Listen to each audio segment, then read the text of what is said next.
Back in 2017, Joseph Anderson put up a Patreon poll for people to choose between him covering The Witcher series or Mass Effect in these long video essays that he makes. The Witcher was chosen, and 7 years later, he has released his videos on Witcher 1 and Witcher 2, but The Witcher 3 video has taken on a little bit of a legendary meme status as it's been subject to a truly ungodly amount of scope creep over the last half of a decade. His original estimate for all 3 videos was 4 hours. 4 years later, his video on the first Witcher game alone released at that length, with another 5-hour Witcher 2 video coming a few months later, with Joe stating at the end of it that the Witcher 3 video should be out soon. He's since geared up to release it like 7 times, and estimates it'll be around 11 fucking hours long. The most recent time he geared up to release it was saying he'd delete his entire channel if it wasn't out by the end of 2023. As you can see, that went really well. He has stated the video isn't out yet because of some ominous personal reasons.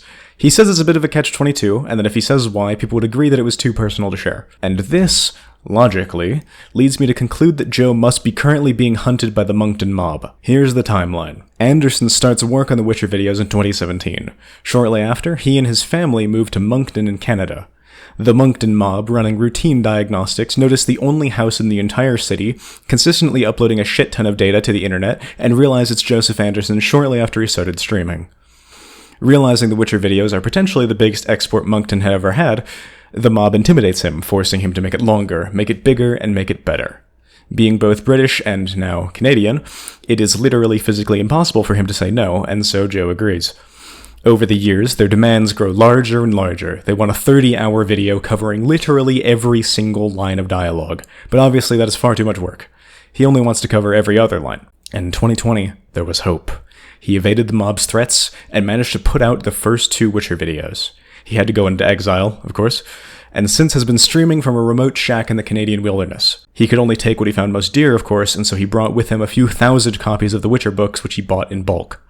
He has had to make grievous sacrifices to keep the dream of the Witcher 3 video alive.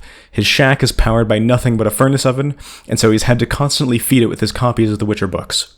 Even though he's already read each of them 7 dozen times, it still hurts to see his personal Bibles go. Unfortunately, a shack out in the middle of nowhere only has enough upload strength to stream from, and uploading a YouTube video is obviously way more intensive. Each of the times he has geared up to release the video on Twitter was him sneaking back into his house in Moncton, only to be foiled on the way by the mob. An 11-hour video? Simply not long enough by their standards. He's had to return to his shack many times to completely remake the video from the ground up after his single copies of it were destroyed by the mob. He's played through all of The Witcher 3 27 times by now to get footage. When he was going to release it at the end of 2023, he had to go undercover into Moncton for several months to make it back to his house. After he finally made it, he realized that he forgot 3 seconds of audio and so had to trek back to his shack to get it. He streamed Uminenko while he was out, and is currently back to his next and hopefully final trek to upload the video. May he avoid the mob's clutches this time. Now, shitposts aside, this story is pretty much the case study for why deadlines are important, and why you should probably have some creator overhead.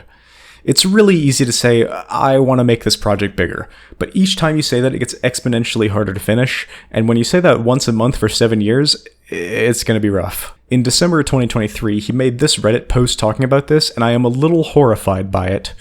Joseph Anderson must have a legit nightmare workflow for these numbers to look like this. At least in my workflow, these things are done sequentially in order, not simultaneous. Like, what? I write my scripts, then record them, and then edit them. Judging by how this is formatted, it heavily implies he was doing all 3 at once, which is a great way to get yourself to have to re-record things and waste a lot of time. Like, maybe 7 years worth of time. I have been taking YouTube seriously for about 2 years now.